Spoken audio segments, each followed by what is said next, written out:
A hit song is a song that is very popular, a song that has very good lyrics, and a song that has very good rhythm. Well, a hit song should be about the lyrics. I think it's something that's catchy, it's got a rhythm, and something that everyone can dance to. The lyrics and the kind of sound which the engineer uses for that particular song. That's what I would say a hit song is. And if only the crowd also like it. I think a hit song's got to be catchy, got to be upbeat. It's got to be something that everyone's going to get to remember in clubs and parties and stuff like that. Olden days is about the rhythm, but now in modern Ghana, they go according to the beat.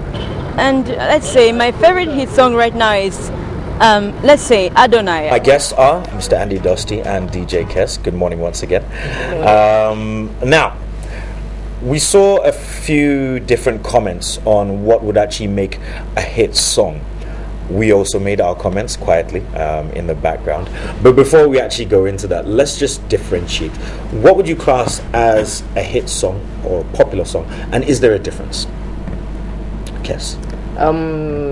In Ghana, probably it won't be that much different, like between a hit song and a popular song, because most of the popular songs are hit songs in Ghana. So, I mean, like Adonai was very popular, and it's a hit song. I think Tonga got an award. It was a hit song. It was popular. And was it this guy Shatta Wale? For him, I would say it's the fans, because whether it's a hit song or not, the fans will still learn exactly and go to his concert and everything. So for him, I would say it's his fans. If it's an unknown name, you probably wouldn't want to download, but because it's Sarkodie, you want to just listen to what he has, or what he came out with. So I would say it's more of the artist, then secondly the fans, like the social media stuff. Okay. Which is now big anyways. Well, she said something about Shatta Wale and Sarkodie. The question is, what did Shatta Wale do to get the fans? It's not just about the art, it's about the delivery of what he had. Okay, so let's listen to his songs. The mood he wanted to transform the mood he wanted to reach out to the people. That was how he got into them. So the people listened to his songs and they fell in love with him. The artist. Artist. Right. Yeah, because most of his I can't even get the lyrics. So it's not just about the lyrics. I remember I did an interview on a radio station, and they were asking certain questions. What about the lyrics?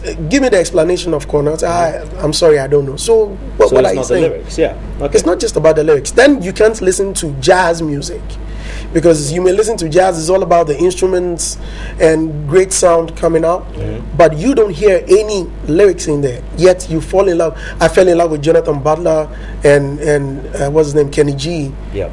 Way back. It was not about their lyrics, but it's about what they wanted to tell me with their songs, the mood they put into it. Eyes have been open to other mediums like Facebook, Twitter, YouTube. Before all these platforms came up, it was limited to radio and television. Before that can happen, you need to shoot a video.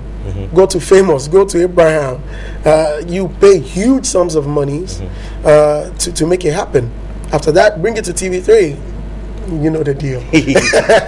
but then you know these days it's not even about the videos, because it can have a good video, a good music, and still nothing's going to happen. Like people might not even listen to it. Okay, let me give you a situation then, because there seems to be a lot of we've mentioned finance, we mentioned social media, and these are marketing tools and ways and means to get your music out there. But has that become the basis of creating a hit or a good song? Because I would say, in my opinion, there are certain songs which I don't like, I don't think would have been hits if it wasn't for the fact that everybody had heard it. It was blasted so much in everybody's ears that you became used to it. Yeah. You were brainwashed into actually liking it and becoming a hit. I would state one case for a study, and I'll put it on the plate. Zapanef Pania. That song to me was mediocre. However, within just a few weeks, it was nationwide. This guy got prominence. He started coming out with others. People would actually say it is a gospel hit. So, where do we draw the line? I mean, before you make any before you go further, Zabna Pania, before he came up with that song, he had already released a song called Tabita Kum, which was also a good song. I hadn't heard of it. Well, it was a hit. Yeah. Do you understand? So it's not just about it. Sometimes the lyrics do. All right, the lyrics make it happen. Obi Anthony collection, just a phrase, a catchphrase in there, and then it just registers on your mind, and that's it. Now go to the churches, the preachers. Maybe Obi Anthony collection. Do you understand? So in that case, then, is it money? It's not just about it. Because I mean, it was the same situation. If people are actually going out there and paying for you to play their music, and it's not on a case of whether the person actually likes the music, it's because they've collected something. But previously it was like that. I remember in the late 90s and early 2000, payola was trending. It was effective. We were paying payolas to radios and TV stations, and so you go there and then you deliver just a little bit of, a handshake. By the way, this is my disclaimer. But like other parts of the world, it's a hit song when they can record your sales and like on Billboard, iTunes and everything. How many singles you've sold? Because with the pop song especially, most of the time just 2 words. Okay, let me take a selfie. This is just the beat, and it's still a hit song. Right. So that one's not even the lyrics, but the number of people who downloaded it or bought the CD or the single. But in Ghana, we don't have records for that. So we don't know how many people bought or sold, like how Adonai did. But just because of the number of radio plays and how people spoke about it and clubs and everything. So we would class a hit or a popular song on basically the amount of people playing it or listening to it in general public. Sure. How do you think that because when we look at hit makers, ideally we look at, back in the day we saw Kojo Entry. If you want to even go global, Michael Jackson, and these are people who are still have mechanisms in place where they can actually still collect royalties, and those are hits. What's going to happen to our artists and their recent hits down the line if we don't have those mechanisms in place? That's why most of the time it just comes and goes. There are others I call chop bar music. Go to the chop bar, someone is there pounding, sweating heavily, and it's done. You go there, someone is over the counter, what you're saying, and immediately you say it's done. Go to the restaurant, sit down, make your order for an hour, and it's there. You sit down, you sit in an air-conditioned environment, you enjoy your meal. Afterwards, you go to the chop bar, you enjoy your meal. There are house flies here and there. People are making noise.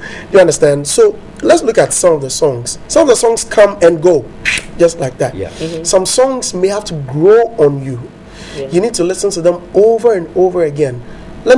As you used a case study, let me use Kojo Entry for an example. His songs, you have to sit down, listen to them over and over again, and then you fall in love with them. Listen to Daddy Lumba songs. It comes, boom, Yentiobi, and it works just like that. Sometimes it stays for a while. Sometimes it comes, a song like Tokromi came, we enjoyed it, it went off. Obiatum Subo came to stay a classic, he even did a remix of it. Do you understand? So some of them are chop bar, some are restaurant. But most of the songs these days, then I would say it's a chop bar music. Most of the songs these days. Really? Yeah. Most of the songs these days. Okay, so what do you think is missing? Because I would consider some of our artists as being able to achieve longevity, such as Sarkodie. I would have actually put Castro in the same category as well. What is it that the others are missing that they can't keep up with the likes of these ones? I think the artists these days just want to hit so quick, they want to be. They're rushing. Yeah, they rush into being big so quick. They go to the studio in the night, and then next day they want it to be a hit. So whether it's a good song or not, they pay their way through. And these days Ghanaians are very picky when it comes to songs. It's if they don't like it, they don't like it. Whatever you do, if you shoot a video with Famous, you take it to Channel O and anything, and they didn't like it, they still wouldn't like it. So with your question, is it money? But with your question, if I wish you would speak to someone like Sarkodie, what comes to his mind if he's writing his songs? Previously, Daddy Lumba or Nana Kwame Ampedu would sit back and write songs.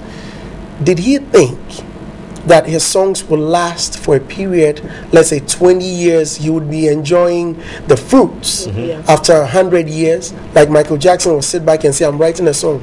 I'm sure this song will make a hit in the next 50 years. I'll still put it out. It doesn't matter. I will enjoy it later. These people do not even think about them. The song comes to mind while he was taking his shower, or she was praying, a gospel musician. As I was praying, God sent me a song, and so I recorded it on tape. I went to Nasi and I put it out, and here it is. It's a big hit. All right, so I ask again. All right, is it because I've kept on asking whether it's money. Now, the people that you just mentioned, when you actually listen to the songs, you listen to the lyrics, then let's put them side by side. Is it artistry or is it business? It's business. Now I think it's mostly now it's business. Yeah. So then we can draw the conclusion that it's yes, it's business, because if you don't have money, it won't work. All right. I want to thank you both for coming in and having this conversation with me. We're trying to find out what makes a hit, and the general consensus is the economy and money. We're not going to be demonstrating ourselves here today, no, not especially when it comes to the music industry, but we will be back in just a few moments. I want to thank DJ Kes and Angie Dusty